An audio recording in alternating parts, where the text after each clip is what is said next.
Hello friends, in this video I will be discussing the details about Huckel rule, what are aromatic, what are anti-aromatic, what are non-aromatic. We will discuss all these things. But before watching this video, I will strongly recommend you to watch my previous videos of this playlist. Link is given in the description as well as here in the I button. So coming to the details about Huckel rule.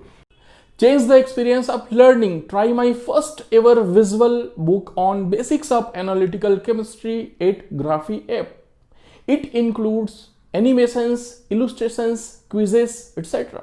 This course is useful for B.Pharm, M.Pharm, BSc, MSc, other science graduates, as well as it can also be used for 11th and 12th students, and the validity of this visual book will be lifetime. I hope you will enjoy this course. So catch me on Graphy. Link of the Graphy is given in the description.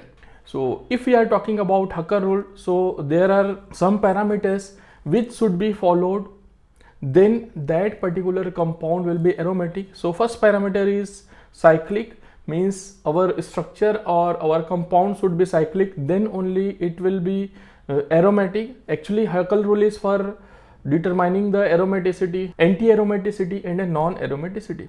So our compound should be cyclic, it should be planar, and it should be sp2 hybridized. If our compound is following all these three parameters, then there is one additional parameter according to Huckel rule, that is 4n plus 2 pi electrons. Means if our compound is cyclic, planar and sp2 hybridized, and the number of electrons, pi electrons, means electrons present in the double bond or in p orbitals, so it should be in the multiplication of 4n plus 2. So here what is n? N is the integer, it may be 0, 1, 2, 3, 4. So if we will put these values in this equation 4n plus 2, then it will be 4 into 0 plus 2 is equal to 2 pi electrons. 4 into n is equal to 1, then 4 into 1 plus 2 is equal to 6 pi electrons, and subsequently if we will increase 3, 4, 5 like this, then it will be 2, 4, 6, 10, 14, 18, 22 like this. So if our pi electrons will be present in this sequence and following these three parameters, cyclic, planar and sp2 hybridization, then our compound will be aromatic. Simplest example of aromatic compound is benzene, and as you can see here, benzene contains 3 double bonds. So in 3 double bonds 6 pi electrons will be there, because one double bond contains 2 pi electrons. So this benzene is cyclic, it is planar, as well as all the carbon atoms present in this benzene are sp2 hybridized. So it is following 4n plus 2 pi rule also, because total 6 pi electrons. So here n is equal to 1. So 4 into 1 is equal to 4 plus 2 is equal to 6. So ultimately 6 pi electrons are present in the benzene, and it is following 4n plus 2 rule. Means it is following all these three conditions as well as this condition also. So ultimately our benzene will be aromatic in nature. So benzene is aromatic. So these are the basic requirement of aromaticity. If you are not comfortable with English, then Hindi version of the same video is available in our channel. Link of that video is given in the description as well as here in the I button. So let's take some points related to Huckel rule, that is presence of 4n plus 2 pi electrons. So this is the structure of benzene, and we are talking with respect to benzene, but there are other compounds also which are aromatic and they are following Huckel rule. So first point is that presence of 4n plus 2 pi electrons is explained by Huckel rule, okay, which we have already discussed. It should follow the 4n plus 2 pi electron rule. Second one is that Huckel carried out molecular orbital treatment of monocyclic conjugated system. Means according to Huckel rule, our compound should be monocyclic, means single cycle should be present, and obviously there will be different conditions in which fused cycle will also be used, and I will discuss those cycles in upcoming videos. So in that experiment, molecular orbital treatment, monocyclic conjugated system and connected aromaticity with the presence of 4n plus 2 pi electron rule. Means here Huckel talking about this monocyclic conjugated system. Here you can see that only one cycle is there and it is a conjugated system. What is conjugated system means? Alternate double bond will be there, means double bond, double bond, single bond. Okay, and it is a cyclic structure, so it will form a loop.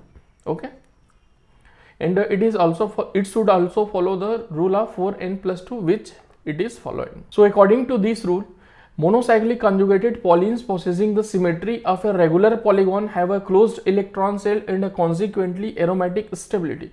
If we are talking about monocyclic conjugated polyenes, means cyclic structure where only one cycle will be present, it will possess the symmetry of a regular polygon, means it will possess a symmetry and a closed electron shell. It will form a loop, and in that loop electron will be completely delocalized, so its stability will be increased and it will be known as aromatic stability. Now coming to the second point, if the number of pi electrons is in accordance with the formula 4n+2 pi electrons, where means for aromaticity our pi electrons should follow this rule, 4n+2 rule, and here n is equal to integer, which I have already discussed. It may be 0, 1, 2, 3, 4. Thus any molecule with 2, 6, 10, 14, 18 and so on 22, 26 pi electrons possess aromaticity. So these are some common rules related to Huckel. Now let's take some example other than benzene. So here these are the conditions, and if any compound is following all these conditions, that will be aromatic. So there is another condition, if any compound is following these three conditions and that compound is not following this 4n+2 rule, if that compound is following 4n rule, then that compound or those compounds will be known as anti-aromatic. We will see the example of these anti-aromatics. There is one another condition, that is non-aromatic. If any compound is following any of these two or one condition, but if that compound is not following any of these one condition, then that will not be aromatic or anti-aromatic.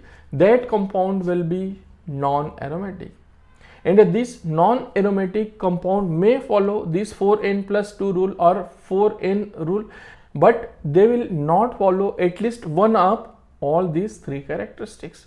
So coming to the example, that is cyclopropene, and here I am taking the example of cyclopropenyl cation. This one is the cation of cyclopropene, and then I am taking cyclopropenyl anion, that is the anion of this cyclopropene. So first I am taking the example of this cyclopropene. Here if we will see, it is a cyclic, and if we are talking about hybridization, then this carbon is sp2 hybridized, this carbon is sp2 hybridized, then this top carbon is sp3 hybridized, and here according to this condition it should be sp2 hybridized. So here means all carbons should be sp2 hybridized, or any other than carbon also, if nitrogen is present, that should be sp2 hybridized. So here this carbon is not sp2 hybridized. So if it is not sp2 hybridized, means it is not following the condition, and if this carbon is sp3 hybridized in the place of sp2, then its structure will be 3D, and if structure will be 3D, then it should not be planar, means it is not following these two conditions, it is only cyclic. So these type of compounds will not be aromatic, will not be anti-aromatic, this will be non-aromatic. Now let's take the second example, that is cyclopropenyl cation. So here you can see that it is a cyclic structure, and now here one positive charge is there, means here is one blank or one empty p orbital. So one empty p orbital will be present, then it will be sp2 hybridized. So it is a cyclic structure, now it will be planar because it is sp2 hybridized. So here only 2 pi electrons are present. Here you can see that only one pi bond is there, so in one pi bond 2 pi electrons will be present, and the empty p orbital in the same plane. Here one empty p orbital will be present, and that is present in the same plane of this pi bond. So ultimately it will form a loop, and it is following 4n plus 2 rule, because here 2 pi electrons are present. So ultimately it will be aromatic. This compound will be aromatic, means it is not anti-aromatic nor non-aromatic. Now let's take the third example, that is cyclopropenyl anion. So here we can see that this is cyclic structure, and here 2 electron in p orbital in the same plane. Here you can see that it is anion, means here one negative charge is there, means it is getting one electron from outside. Now here this p orbital is present in the same plane, and that p orbital contains 2 electrons.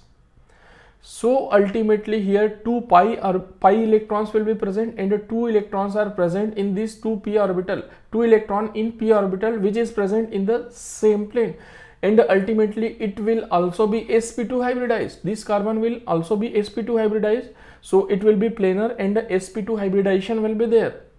Now here total of 4 electrons are present, because 2 electron from this 2 pi bond, and 2 electron from this p orbital, which is present in the same plane. So total 4 pi electrons are present. So now it is not following 4n plus 2 rule, it is following 4n rule. 4 into 1 is equal to 4 pi electrons. So this compound will be aromatic, and it will not be non-aromatic. So ultimately here you can see that all three examples. So this cyclopropene is non-aromatic, cyclopropenyl cation is aromatic, and this cyclopropenyl anion will be anti-aromatic.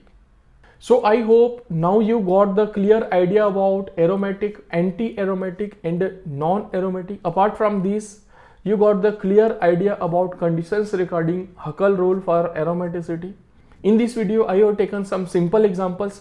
Now in my next video, I will take some complicated or some more advanced examples for calculation of this aromaticity, non-aromaticity and anti-aromaticity. Thank you so much.